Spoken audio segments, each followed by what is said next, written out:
Welcome to Gumball Love. I'm Melissa Ledger, professional relationship coach, creator of Gumball Love and the Back to You Academy. If you're ready to stop the cycle of toxic men, get through the breakup once and for all, and finally get back to you, you are in the right place. This journey is about healing your heart, and you are encouraged to take the pace that is just right for you. In the process, you will build a foundation of confidence and strength that will make you unshakable, I promise. So get ready to level up your mindset and your lifestyle as you awaken the seeds of greatness just waiting to burst into full bloom. Let's do this.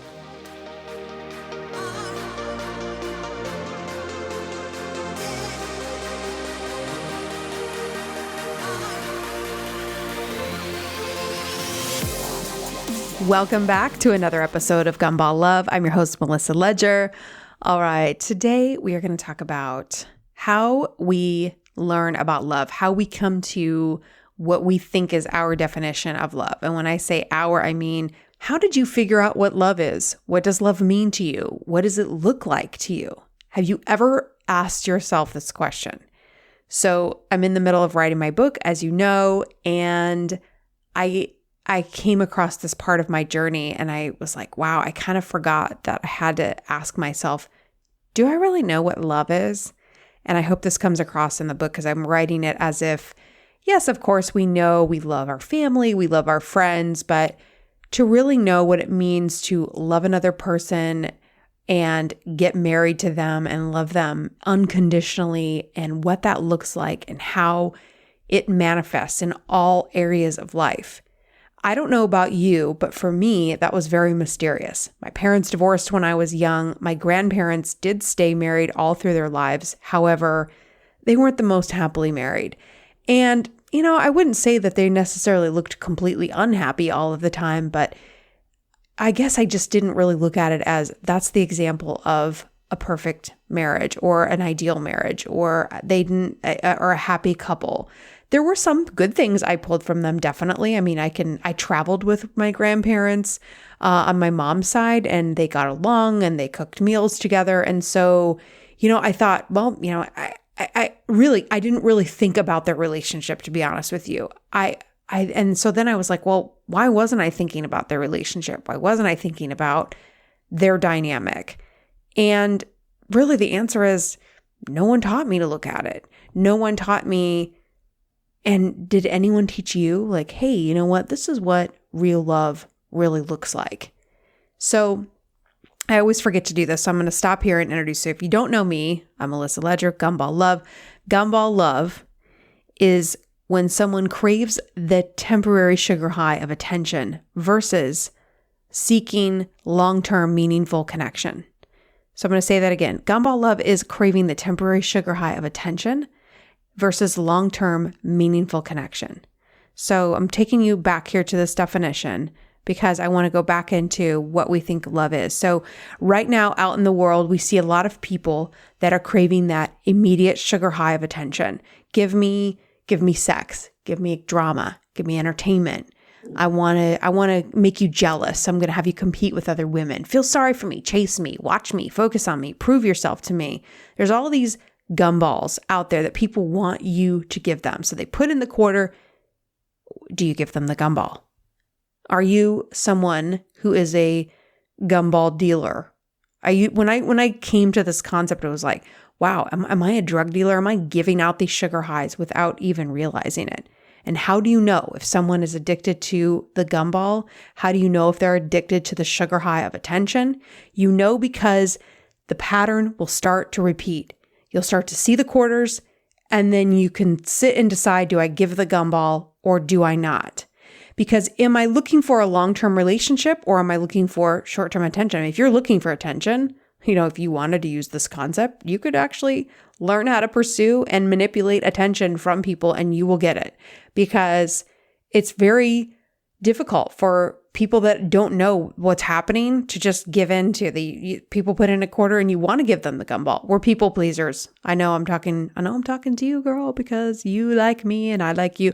You know, it's so funny. Everybody that sets up a coaching session with me, it's like we immediately get along. I've never coached someone where I was like, I didn't really like that girl. Never. Isn't that weird? Like I sort of take it for granted. By the time you book a coaching session with me, some people book them immediately, but a lot of people wait a while because they're like, I don't know, do I want to like sit across from this chick on video who, please don't over glamorize me just because I'm speaking into a microphone. I'm a real person. And my last client, she goes, do you want me to just start? And I go, I'm a so anyway girl. So you can just like, as soon as we pop on, so anyway, I'm dating this guy. I want you to so anyway me as soon as we start the session. We just start in, where are you? What's going on? And it's no judgment, right? So it's the best place. I want you to feel like no matter how weird you think you are, how crazy you're not, I guarantee you're not as weird as you think you are. You're not as crazy, but I just want you to feel free to be able to just say, okay, here's what's going on. And I've got to tell somebody because, not everyone is going to be as understanding, right? Sometimes you tell a story to someone you think is your friend, and then they look at you like you have four heads and you're like, okay, wow, I really shouldn't have said that to this person. Now I feel even worse. So just, that's what I'm here for. So when people look at you as a relationship expert, you don't have to have all your ducks in a row to talk to me. I expect you not to have your ducks in a row. That's why you book calls. Okay. So just as a side note, if you want, and I'm really focusing on individual coaching right now, just because it works best into my writing schedule, my work schedule. So I still enjoy working with clients one-on-one. I'm going to change my pricing eventually. So get in while it's good because it's ridiculously low right now, but I always want to be able to serve everyone. So I'm going to do my best, but at some point I'm going to have to raise it. So sometime in 2021, probably in the first half. So anyway, if you want to book a session, do it while you can. All right. So back to what is gumball love? And this is really what I want us to look at. Okay, so we know what gumball love is, I just told you. So what is real love? That's the question. And the third question is Hollywood leading us to gumball love? Are our fantasies, and my girl Stephanie, who's really helping me put this book together, she said, what about music, Melissa? What about songs that we listen to and we fantasize? I was getting my lashes done by my girl Courtney, and she had her playlist going, and I was like, what are these songs? These are like really intense songs with very descriptive lyrics, and I can't remember anyone. I didn't recognize one artist that she mentioned, but she goes, these are all like breakup songs. And it was really interesting how I felt emotional listening to it. It took me to kind of a weird place, and I was just laying there thinking, when we listen to music, at least for me, if you're moved by music, man, do you have to be careful because it can really trigger some of those emotions that we have during toxic relationships. So if you need a song or you need a playlist to get you through and it's working and it's contributing to good things, by all means. But if it's sort of keeping you in a funk or taking you to a place that doesn't make you feel good, I want you to recognize that. And also, I think, number one, like I talked about in the last podcast, I kind of gave an intro to this. If you didn't hear it, last week we talked about fantasy and the fairy tale. So for me, the first one was Cinderella. And I think for a lot of us, it's Cinderella. Disney movies are very common all over the world. So if you're listening outside the United States, I would love to know outside the US, and if you did not grow up in American culture, if you're even in our neighboring countries, Canada, Mexico, or if you're I know we have a lot of people in the UK, a lot of people in Australia, but anywhere, I don't care where you are. We have women in Iran, in Iraq. I just love seeing all these different women from countries where freedom is not like it is in the US for women. And I love that you're hearing this podcast because I've heard from some of you in your emails, and it just makes me so excited to empower you in this way. So I would love to know, wherever you are in the world, how are you influenced? What movie, what book, what music really makes you think that's love? And I want you to use this podcast to challenge yourself in that area. is this, is what I think love is that really what it is? Do I look at the Notebook and I assume that the way Noah met Allie is the way I will meet my significant other? Are you fantasizing about intense, romantic, really like these mountaintop experiences? And the reason I say this is because I sat in my office over 10 years ago. It's crazy. And I when I was very first coming up with Gumball Love, I worked on this for so long all by myself thinking I was just crazy. But I thought, what is it that makes the Gumball Guy so enticing, so exciting? And I don't know, you guys, I just think this was God helping me through this, because I look at this formula and I think, how did I ever come up with this? But I just was like, man, what makes him so exciting? What makes this, when I could think back to intense romantic moments with a Gumball Guy, I was like, why? Well, I'll tell you the answer. It'll be in the book. But I realized that when it was so intense, I felt certain. That intense romance and the intense, it was romantic, it was exciting. I felt certain. I felt like this has to be it. This has to be the one. And there were probably a handful that I felt that way in my 20s, 30s, like, is this it? This has to be it. And then I started challenging myself. Why did I think that was it? Because when I saw and felt what I was feeling in those moments, it mimicked what I was seeing in the movies that I was watching. For me, it was movies. That's where I really feel inspired by movies. I don't know. I love the movie theater. I love any movie. I don't know. I just kind of always get a little geeked out. Sorry, dogs are barking here. And so for me, a movie is already kind of a fantasy-like place. And so when I was watching romance, Titanic was a big one. Even Pretty Woman had a big influence. So dating myself a little bit. Hello to my girls in their 40s. Late 30s, early 40s, Pretty Woman was a major blockbuster. And that was, it's again, that's the fairy tale, right? So when we look at every movie that really inspires romance is usually a repackaged fairy tale.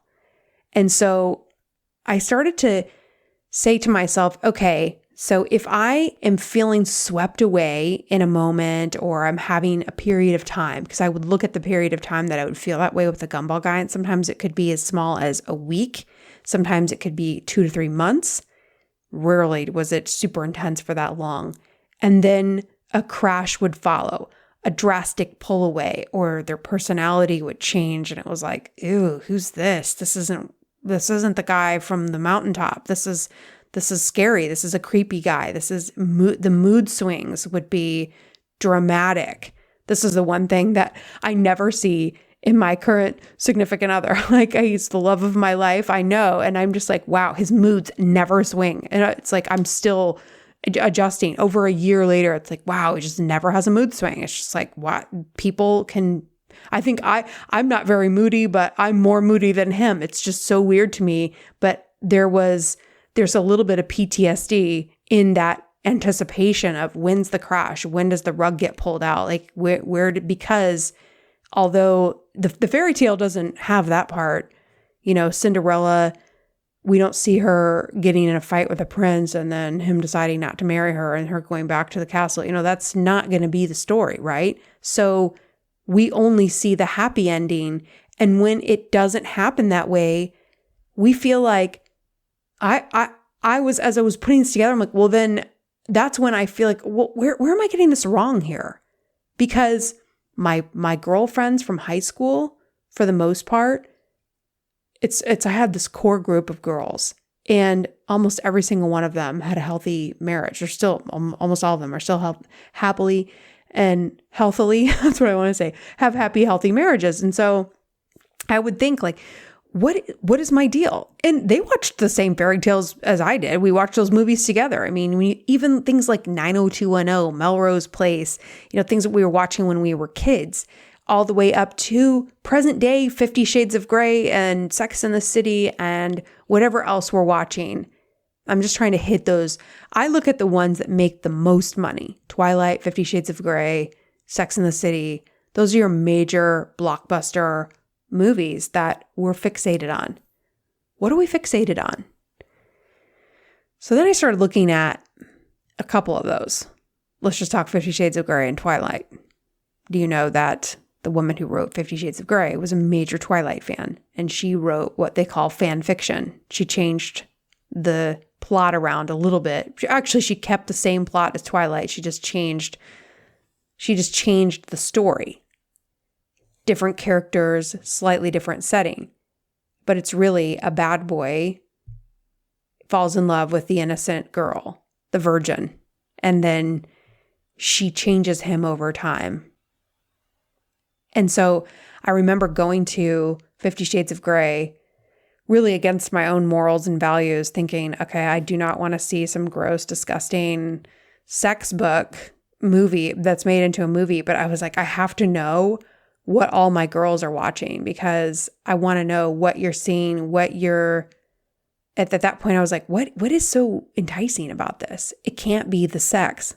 So then when those people that read the book, I only read a few excerpts from the book, but weren't you expecting way more sex in the movie? I mean, I think there's like more sex in many more movies that I've seen than 50 Shades of Grey. It was like not as sexy or not as intense as I thought it was going to be, one. And two, that's not why people were going to that movie.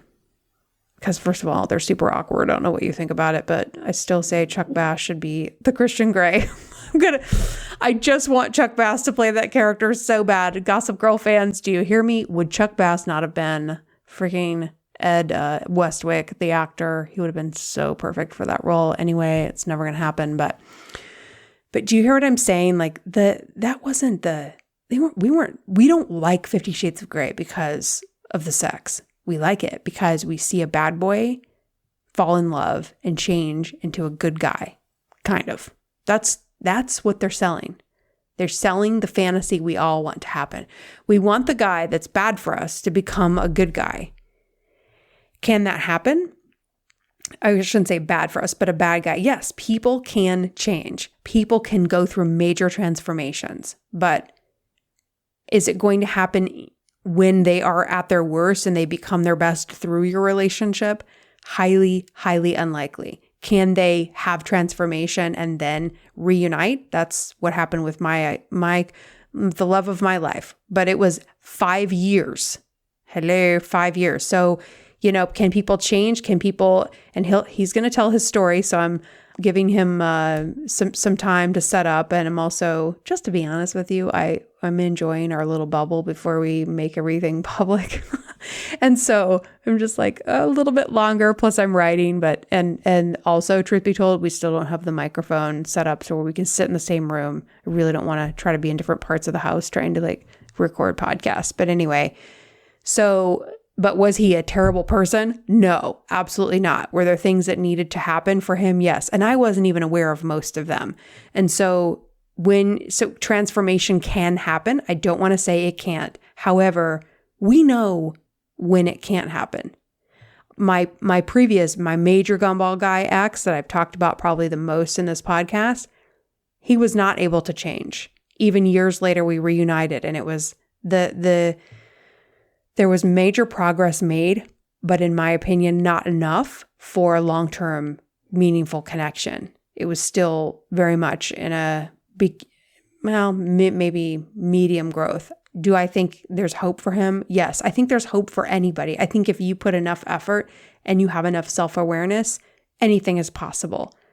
But what I don't want us to do is fantasize about someone who's not even trying, not even remotely close, not going to therapy, has no self-awareness, and we are watching movies and hoping.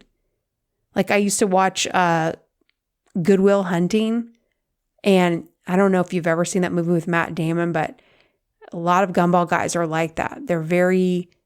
They can momentarily open up, momentarily be emotional, momentarily be available, but then they lock back down and they say horrible, mean things and shut you out. And man, we watched Minnie Driver, that her character just get crushed, her heart broken, and he let her feel that pain because he was in too much pain to console her. And I just coached a client to say, look, when you're heartbroken and he is in a massive pity party because he is so low, he cannot console your pain. So it's the worst thing to have someone you love hurt you, and then you're sitting there wrecked and he is incapable of even consoling you because he's so consumed with his own pain. Okay? So the point of this podcast is to help you see, what am I fantasizing about? And is the fantasy getting to a point in my mind where I'm losing sight of reality? And you know what happened to me in this is I lost sight of, I didn't even lose sight. I didn't even know what real love was. So I came to this realization, and then it took a while for me to, okay, now, oh, what? I don't even know what love is. Now I have to start looking at this completely differently. And I've got to look at couples differently.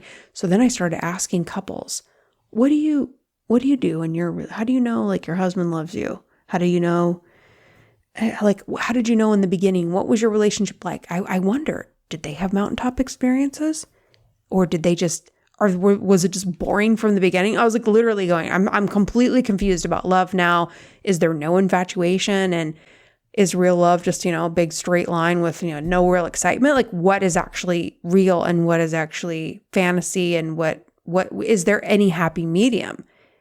And so that was the challenge. And then my therapist told me about the Gottman Institute and how real couples, because look, you got to make this last a long time, right? I mean, if you want to be together for the long term, compatibility and the nuts and bolts that you need, you got to know what those are. It's not about chemistry and attraction. That's part of it. It needs to be there, but it's just not the end all be all. But that's kind of what we ride on with Gumball Love. So we're getting sex and drama, and if we're competing with another woman, it's all very intense, but it's all gumballs at the end. Just think of it as, at the end, it's a bunch of chewed up pieces of gum. Like, nobody wants that. It's done. It's over. And does it have any value at the end? It doesn't. It's just like, oh, all that emotion expended because we don't realize this isn't the actual thing. This is attention. It feels good. It's a sugar high. It's exciting. Even the drama that's negative, it still keeps us stimulated, and we can become addicted on both sides. And so we think that we're fighting for love because we don't actually know what love is. I know. It's like, I'm telling you, girlfriend, like I was like, wow, that really? I don't know what love is. This is embarrassing. This is kind of like, why have I never thought of this? Because no one freaking talks about it. No one is saying these things, especially for those of us that grew up in the 80s, 90s, and, now with social media, and even in the 2000s, social media brought a lot of these conversations to the mainstream. But most of the people having these conversations were self-help nerds that had books on their shelves and were reading about it, but didn't really have anywhere to talk about it. And I was a self-help nerd, but I was buying the bad advice from all the quote unquote men that were telling me what men want. I was lost in that. I was worried about what men want instead of worried about, what does love actually look like? Am I getting this? Because Gumball Love is the knockoff. It's not the real deal. But I just kept falling for the knockoff. And then finally, let's stop the cycle. Let's figure out what this is. And then it all started to come together. So I'm always trying to explain the whole book in one podcast as I get so excited to give you guys so much information. But maybe this will be my first short podcast ever because I really want you to think of, what has Hollywood or music taught you about love? What do you think about when you're listening to music? How are you imagining that guy? I mean, I used to be able to get really vivid about things and situations I would imagine and how things could play out. And it was almost like a happy place I could go to, but it wasn't real life. But I would hope for certain things to happen, especially when you've gone on a really great date with a guy and you want another date, and you take the information that you have about them and then you start filling in what you don't know with your own creation, your own fantasy, and then you create your own movie that hasn't really happened yet. And then you glamorize this man into something that is completely unattainable. And so when you're with him, this is what it would be like for me. When I'd be with him, my feet weren't on the ground. I wasn't able to think clearly. I wasn't able to see anything other than, it would be so googly-eyed and dreamy that I wasn't myself. So if he was playing games and I wasn't even myself, the lights are on, but nobody's home kind of, as I'm just in such a dreamy state of romance, there's no clarity there. There's no reality. And so the chapter of the book will be fantasy versus reality. What is real? What is fantasy? What am I listening to? What do I think love is? And where did I learn about it? So I'm going to just give you a journaling exercise. I want you to go back to your childhood. I want you to just think about, okay, how did you grow up? What was the first example of what you thought love was? So if you start with your parents or the person who raised you or the people that raised you, maybe you were adopted, maybe you were in, temporary home situations where you had guardians or a grandparent or a relative that raised you, and maybe they had bad relationships. And so that's what you saw and that's what you associated love with. Or it's like we only know what we know, right? What we were around, what we were exposed to on a day-to-day basis when we from birth until we are 5. It's such a potent time to receive that. We get like that download of information. Like, this is what love is. So if love was conditional, man, it's tougher as an adult to trust and know and be comforted by love. And so I'm doing these podcasts about receiving love and being confident and knowing when it's real and knowing when it's not real. Gumball love is really about helping all of us, even if we maybe are a gumball person, to say, oh my God, I've been, basically allowing myself to be happy with the knockoff version instead of knowing even what the real thing is. And so in the next podcast, I'm always going to come back to, we talked a lot about what love really is in the last podcast, but I'm going to continue to remind you, because I know that even as the creator of this content, I think love is so big and so vast and so complex, yet it's so simple. And for those of us that really, if you grow up around a turbulent family, parents divorced, or maybe you had a single parent that had a lot of boyfriends, girlfriends, whatever, it's almost impossible to really know what it's supposed to look like. And so I want to level that playing field for everyone so we can go, okay, this is gumball love. And okay, this person, nobody's going to be perfect. Everybody might have a little gumball-y tendencies here and there. Like, some people will be like, well, everyone does this. Yeah, everyone does it, but they're not all addicted. Everybody isn't putting in quarters to get gumballs, and they're not all manipulating people. Maybe some people do like, to be the center of attention here and there, but that's not their main driver. They're not addicted to that to the point where that's the only way that they communicate. Okay, so I want you to think about where did I learn about love in my personal life? And where did I learn about love outside my personal life? Fantasy, music, books, movies. And I want you to really, really be honest with yourself about how you have maybe fantasized or made it extreme.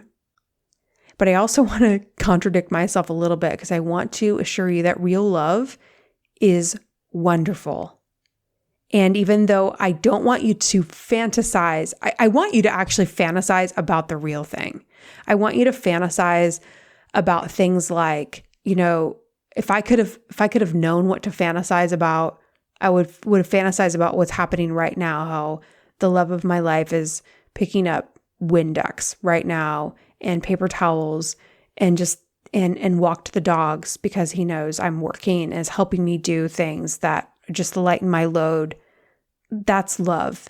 That makes me feel so loved and so seen, because He respects my work. He knows how important you are to me and gives me the space to do it. And so that's the stuff, in addition to a multitude of other things that real love encompasses. But at the root of it, it's friendship. So I want us to fantasize. Sorry, my dog I'm not even going to edit this out because she's going to bruff. And so I'd have to stop and start. So I don't know what she's hearing. I think she's actually hearing the dryer downstairs. So I'm sorry. So I want you to fantasize about the real things. And I want to teach you over time what that looks like. But the biggest thing that we want to look for, and the biggest secret, if you will, is friendship. You will be friends with the love of your life. You will be best friends. He will be the one person that you want to talk to about everything and anything, and it will be easy and it will be comfortable. And is it going to be a perfect smooth ride? No. I just said in my last podcast, I still had stuff I had to work through. But you know what? Our love is big enough to handle it all and to work through it.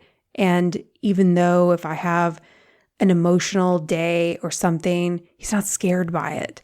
Gumball guys are scared off by emotion, by things that make them feel like he knows that if I'm emotional, it's not a lot of time. He can actually see, you know what, I'm working through my own thing right now, and he can love me through it and not be like, you know what, this is just too much for me. But that's what I expect from a Gumball guy. And so I have this, okay, I'm feeling, I'm having PMS, or I'm overly emotional, or I'm stressed out, or whatever, and I have like anxiety. I've really come to terms with, can talk to you guys about this some other time, but I've really struggled with anxiety over the past few years, probably most of my life.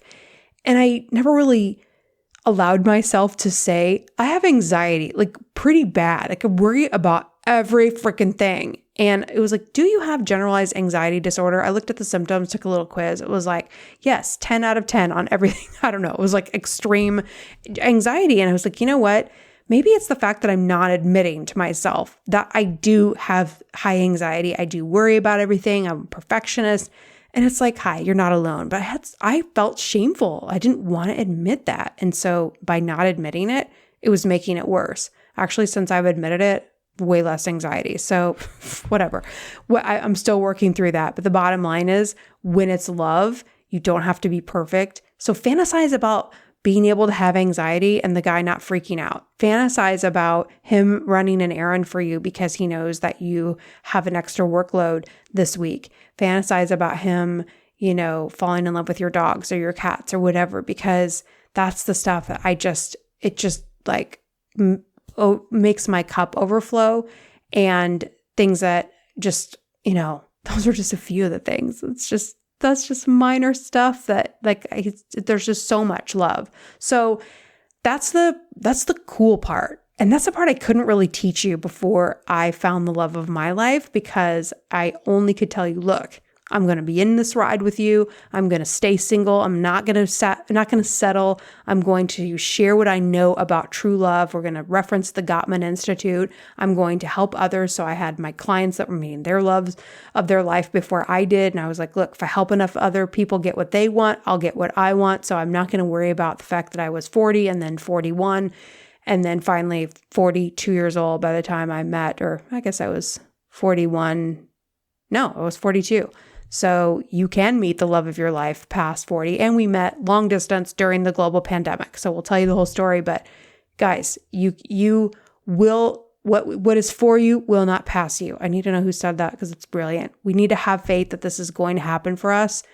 But I don't want you to get stuck in that fantasy, like, let's not make the guy into more than he is. Let's not have a high expectation. Let's not go in there like with, as my sister and I say, like little, googly eyes, like, oh my God, is he so amazing? Because look, he's just a dude. You're just a chick. He's just a dude. We're not superheroes. We don't have superpowers. We're just in this together. We're, you want to find a partner. It's going to be an equal. So if you go in there thinking he's Noah from The Notebook or Edward Cullen or Christian Grey, whatever your fantasy guy is, or you're Mr. Big, you put him on a pedestal, and then you're not yourself. And then any normal guy would be able to see that that's what you're doing, and that would make him uncomfortable. And so you cannot build connection from there. Okay? So I don't want to get too far into the weeds here. I just want to let's go back out and let's say, okay, where did I learn about love? How is music, movies, romance novels, how is that all contributing to your perception of it? And can you make some changes? Can you say, you know what? Instead of watching this, I'm going to watch a documentary. I'm going to learn something, or I'm going to read a book, or maybe you need to get better sleep, or you need better nutrition. You're going to learn something. You're going to, listen to a different podcast, whatever. You're already listening to a podcast. So can you change the direction and remove a little fantasy out of your life? Even if we're celebrity fantasizing, Instagram is like a magazine where we're paging through. Are we watching even somebody else on Instagram that has a life that we are fantasizing about? So we're not really living our own. We're trying to live the life like they have. What is it that we're doing? Because I'm going to tell you, the more I became my real self, that is when I felt so comfortable in my own skin. I got as comfortable as I possibly could. But the love of my life, it was a very hard fall, fell very hard in love. And so I still had that uncomfortable, out of control feeling. And so I had to be comfortable in my own skin and know who I was in order to fall in love with him and stay grounded. And so that's the work that I do to help you, so you stay grounded, so you stay focused, you don't lose your life because you fall in love, that you find someone that contributes to it and that is on the journey, and you're contributing to their life, and that partnership meshes. And it is so beautiful when it's the right person for you. And that is what I want. That is what I want for you so bad. And every time you message me when you break up with the wrong guy, one girl in the private Facebook group, she was like, I'm talking to this guy on a dating app, and it was like he wanted to meet in person and she didn't feel comfortable meeting in person. She wanted to do a virtual date, and then he kind of got weird about it. And she's like, you know what? I'm out. I'm not doing this. And I was like, yes, that's where you get to the point where okay, dude, if you make it that complicated and you can't do the virtual date first, and you're going to, and he also wasn't asking her any questions. He wasn't curious about anything. She's like, this guy isn't even really interested in me. So she was able to proactively say, you know what? I'm good. I'm not interested. And then she felt like so empowered, yet should I have done this? And it's like, yes, because the right person for you, it's not how it's going to play out. You're not going to have those kinds of struggles. A man that is really good for you, or just a good dude in general, it doesn't even have to be the right guy for you, will always be conscientious of a woman that looks out for her safety. So I remember I liked this guy in New York. I wanted to meet him, but he insisted that he pick me up in his car. He lived in Staten Island. I was like, you know what? I'm in Manhattan. Just come into Manhattan. I'll meet you at a restaurant. He wanted to pick me up in his car. And I was just like, no, I'm so sorry. I'd feel more comfortable. And he got so upset with me that I didn't trust him with his car, in his car. And I was just like, you know what, dude, there's something wrong here. And then I never met him, because I was like, if that's where you're going to get, if you're already going to get in an argument with me, have you ever gotten in a fight with a guy you never met? It's like, if we're already fighting, because, maybe I don't think he was a creeper. I just think he wanted to show off his car. And I was like, dude, let's just go to dinner. But he must have had all of his ego in his car, and that's what he wanted. And he got really annoyed that I wouldn't comply. And so I said no, because I was like, yeah, not worth it. And that's so empowering when you finally are, you know yourself, you know what you want, and you do that. She was like, I used a boundary. I put up a boundary and I let it go, and it feels amazing. So even though you feel like, oh man, I lost a, maybe get over the maybe, or was I too bitchy? As you start to make those decisions, you feel more and more confident in them, and you feel more empowered. And then you'll realize good dudes, you won't even enter into anything remotely close to that kind of dialogue. The person that is right for you it will just flow. He will be respectful, it will be easy, and you will build a friendship. You will build a real connection.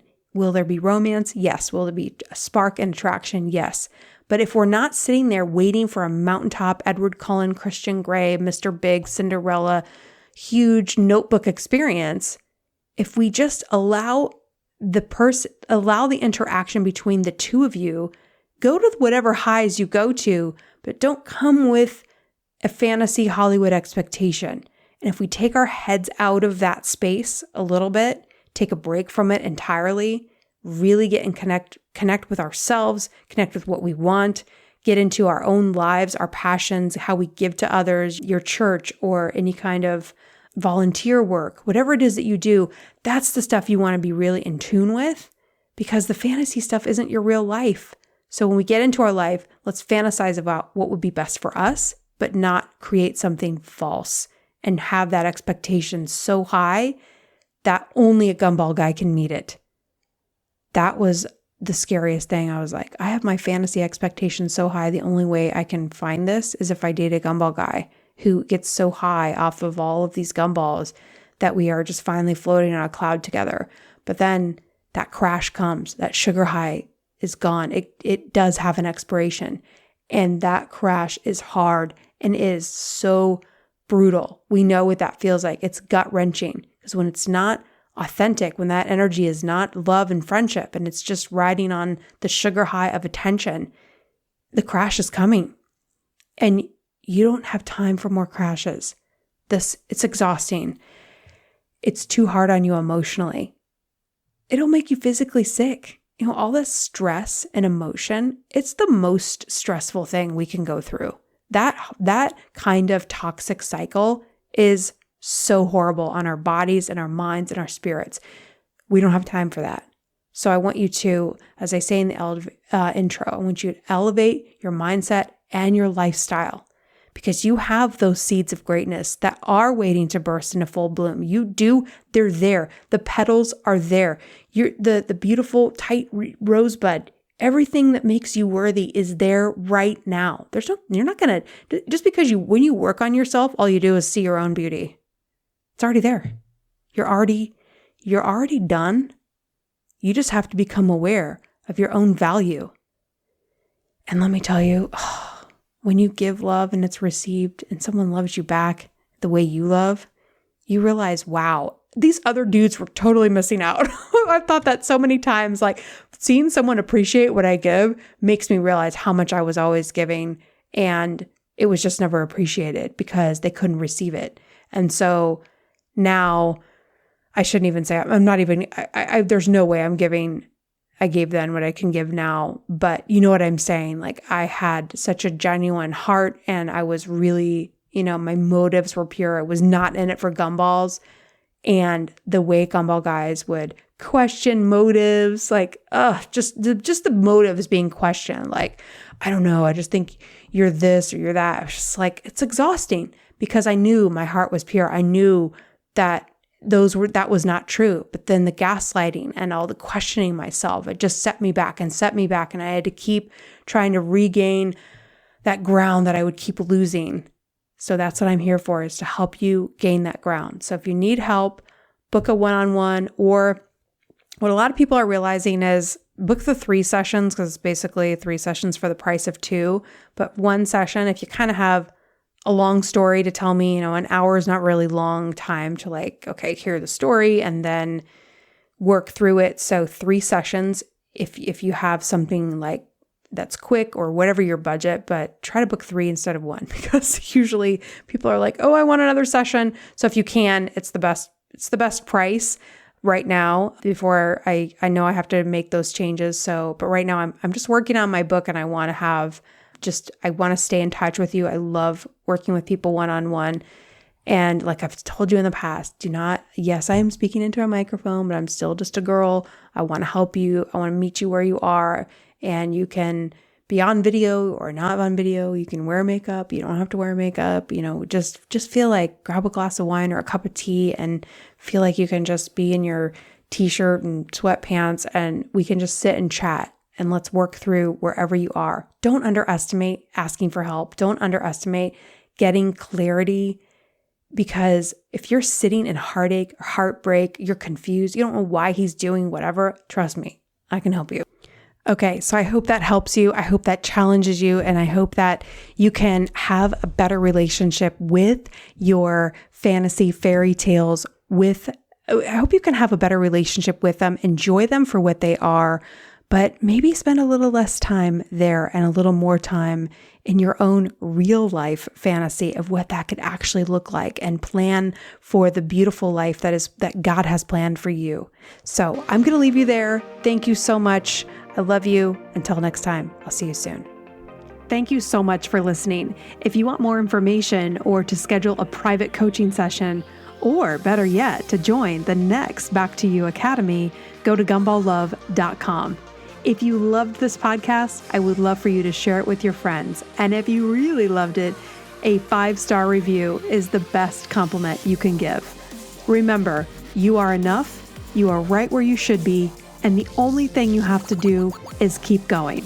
I'll leave you with my favorite quote by Henry David Thoreau. Go confidently in the direction of your dreams and live the life you have imagined. Until next time, I'll see you soon.